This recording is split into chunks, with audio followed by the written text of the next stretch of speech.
అంతులేని శోకానికి ఏడాది గడిచింది. రమ్య రోడ్డు ప్రమాదం జరిగి ఏడాది పూర్తయింది.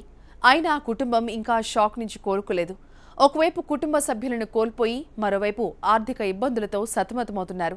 రమ్య పేరుతో కొత్త చట్టం తెచ్చి డ్రంక్ అండ్ డ్రైవ్ చేసే వారిని కఠినంగా శిక్షించాలని డిమాండ్ చేస్తున్నారు బాధితులు.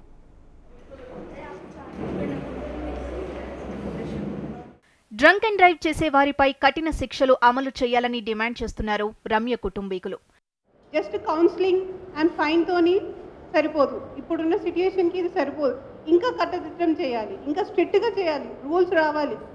ఒక పనిష్మెంట్ అనేది కరెక్ట్గా ఉంటే ఎవరైనా దానికి భయపడతారు. రోడ్డు ప్రమాదంలో రమ్య మృతి చెంది ఏడాది గడిచింది. ఈ సందర్భంగా ఏర్పాటు చేసిన సంస్మరణ సభలో బీజేపీ ఎమ్మెల్యే కిషన్ రెడ్డి పాల్గొన్నారు. రమ్య పేరుతో కొత్త చట్టం తీసుకొచ్చి డ్రంక్ అండ్ డ్రైవ్లపై నిఘా పెంచాలని డిమాండ్ చేశారు. గుజరాత్, బీహార్ తరహాలో తెలంగాణలో కూడా మద్యపాన నిషేధం అమలు చేయాలని డిమాండ్ చేశారు. సమాజంలో ఎన్ని కుటుంబాలు ఈ రకంగా బాధపడుతున్నాయి? ఎందుకు బాధపడాలి?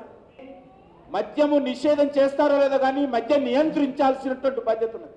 మద్యం అమ్మకాలు నిషేధం పెట్టి గుజరాత్ ప్రభుత్వం నడుస్తలేదా? ఈరోజు బీహార్ నితీష్ కుమార్ అభినందిస్తున్నాను. చాలా ధైర్యం చేసి బీహార్లో కూడా మద్యపానం పూర్తిగా నిషేధించి ఈరోజు అక్కడ ప్రభుత్వం నడుస్తున్నది. మద్యపానం యొక్క ఆదాయం మీద ఆధారపడకుండా గుజరాత్ ప్రభుత్వం నడుస్తున్నప్పుడు, బీహార్ ప్రభుత్వం నడుస్తున్నప్పుడు ఎందుకు ఈరోజు మిగతా రాష్ట్రాలు వెంపర్లాడుతున్నారో మద్యం అమ్మకాలను పెంచుకోవడం కోసము. ఒకే కుటుంబంలో ముగ్గురిని కోల్పోయిన బంధువులు ఆ షాక్ నుంచి ఇంకా కోలుకోలేదు. అప్పటి వరకు ఆనందంగా ఉన్న ఆ ఫ్యామిలీలో ఒక్కసారిగా విషాదం చోటు చేసుకుంది. ఆ ఘటనను జీర్ణించుకోవడానికే వారికి కొన్ని నెలలు పట్టింది. మరోవైపు కొందరు ఇప్పటి వరకు బెడ్కే పరిమితమయ్యారు. ఇంకా ఆసుపత్రుల చుట్టూ తిరుగుతూనే ఉన్నారు. వైద్య ఖర్చులకు ఇప్పటి వరకు 40 లక్షల వరకు ఖర్చయ్యాయని కుటుంబ సభ్యులు చెబుతున్నారు. ప్రభుత్వం 17 లక్షల వరకు ఆర్థిక సాయం చేసిందన్నారు. అయితే తమ కుటుంబంలో ఒకరికి ఉద్యోగం ఇస్తానని చెప్పిన హామీని నిలబెట్టుకుని ఆదుకోవాలని కోరుతున్నారు. ఇప్పుడు వాళ్ళకి ఇంకా రా డేస్ ఉంది. దాని తర్వాత మళ్ళీ సర్జరీస్ ఉన్నాయి, మళ్ళీ ట్రీట్మెంట్స్, మెడిసిన్స్ ఇవన్నీ ఇంకా అవుతూనే ఉన్నాయి. ఇట్స్ బీయింగ్ రికరింగ్ అన్నమాట. అది కాకుండా ఇప్పుడు మా మామగారు లేరు, మా రమేష్ బాబు రెండో బాబు గారు బెడ్ రిడెన్ ఉన్నారు, మా హస్బెండ్ లేరు. ఒక్కరని ఎంత చూసుకుంటారు? ఇంట్లోనే చూసుకోవాలా, ఖర్చులే చూసుకోవాలా, ఇవన్నీ. అందుకే ఒక సెక్యూర్ జాబ్ అనేది వస్తే నాకు మా బాబుని చూసుకోవడానికి కొంచెం ధైర్యంగా ఉంటుంది. But still we are trying and we hope that government gives us.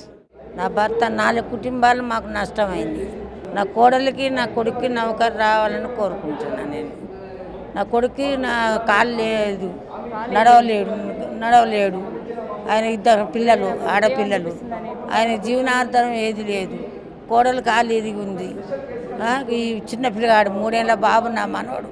ఇవన్నీ చూసుకొని నేను కొమిలిపోతున్నాను. డ్రంక్ అండ్ డ్రైవ్ వల్ల జరిగే ప్రమాదాలను నివారించాలంటే రమ్య పేరుతో చట్టం తీసుకొచ్చి కఠిన చర్యలు తీసుకోవాలని రమ్య తండ్రి డిమాండ్ చేస్తున్నారు.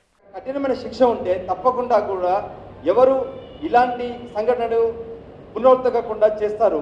కాబట్టి తప్పకుండా ఒక మంచి చట్టము, ఎక్సైజ్ డిపార్ట్మెంట్ యొక్క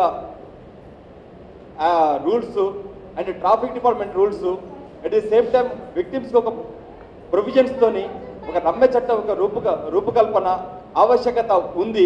మన రాష్ట్ర ప్రభుత్వము, కేంద్ర ప్రభుత్వము గమనించి రమ్య యాక్ట్కి వాళ్ళు తప్పకుండా ఒక ప్రొవైడ్ చేయడానికి వాళ్ళు మాకు సహకరిస్తారని మేము కోరుకుంటున్నాం. డ్రంక్ అండ్ డ్రైవ్ పై ఉద్యమం చేయాలని రమ్య బంధువులు ప్రజల్ని కోరుతున్నారు. ప్రభుత్వానికి దీనిపై మరోసారి వినతి పత్రం ఇస్తామని తెలిపారు.